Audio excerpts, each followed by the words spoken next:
അസാധ്യമെന്ന് പലരും വെല്ലുവിളിച്ച UDF സർക്കാർ ഉപേക്ഷിച്ച ഗെയിൽ പൈപ്പ് ലൈൻ ജനങ്ങളുടെ ആശങ്കകളെല്ലാം ദൂരീകരിച്ച് ആ പദ്ധതിയും പൂർത്തീകരിച്ചു.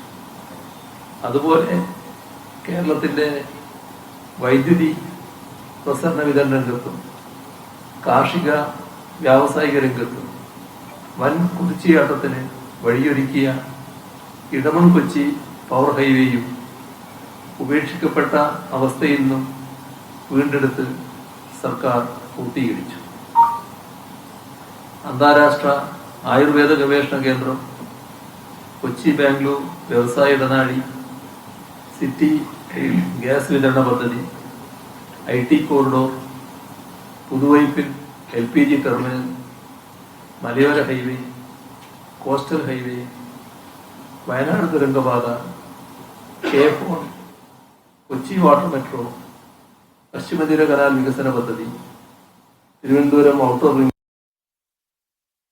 സയൻസ് പാർക്ക്, ഇങ്ങനെ കേരളത്തിന്റെ മുഖച്ഛായ മാറ്റുന്ന നിരവധി വൻ പദ്ധതികൾ, ചിലത് യാഥാർത്ഥ്യമായി, ചിലത് നല്ല പുരോഗതിയിൽ പ്രവർത്തനങ്ങൾ നടത്തുന്നു.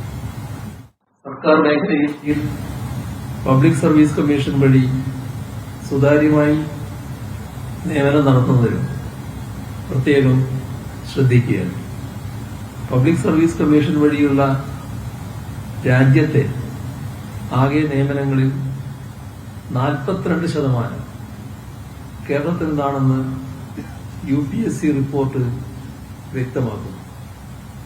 2016 മുതൽ ഇന്ന് വരെ കേരളത്തിലെ 2,80,934 ഉദ്യോഗാർത്ഥികൾക്ക് PSC വഴി നിയമനം നൽകിയിട്ടുണ്ട്. ഭവൻ രഹിതരില്ലാത്ത കേരളം എന്ന ലക്ഷ്യം സാക്ഷാത്കരിക്കുന്നതിനുള്ള നടപടികളാണ് സർക്കാർ സ്വീകരിച്ചു വരുന്നത്. ലൈഫ് മിഷൻ പദ്ധതിയിലൂടെ 2025 മാർച്ച് വരെ 4,51,631 വീടുകൾ പൂർത്തീകരിച്ച് നൽകാനായിട്ടുണ്ട്. പ്രകടന പത്രികയിൽ വാഗ്ദാനം ചെയ്ത രീതിയിൽ ബാക്കിയുള്ള വീടുകളും പൂർത്തീകരണത്തിന് അടുത്തുകൊണ്ടിരിക്കുകയാണ്.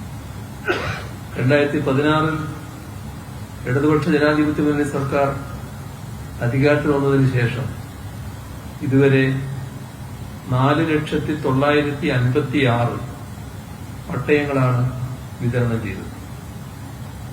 ഇതില് 2,23,945 പട്ടയങ്ങൾ 2021 ശേഷം വിതരണം ചെയ്ത പട്ടയങ്ങളാണ്.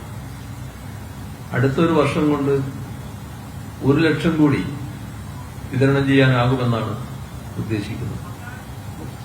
മലയോര മേഖലയിലെ ജനതയ്ക്ക് ലഭ്യമായ ഭൂമിയുടെ വിനിയോഗ നിയമത്തിലും ചട്ടത്തിലും ലഘൂകരണം നടത്താനുള്ള നടപടികൾ സർക്കാർ സ്വീകരിച്ചു വരികയാണ്.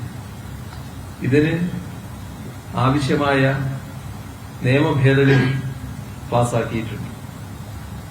നീതി ആയോഗിന്റെ കണക്കുകൾ പ്രകാരം അഖിലേന്ത്യാ തലത്തിൽ ബഹുമുഖ ദാരിദ്ര്യ സൂചിക പ്രകാരം ജനസംഖ്യയുടെ 11.28% ദാരിദ്ര്യബാധിതരാണെങ്കിൽ കേരളത്തിൽ ഈ സംഖ്യ 0.48% മാത്രമാണ്.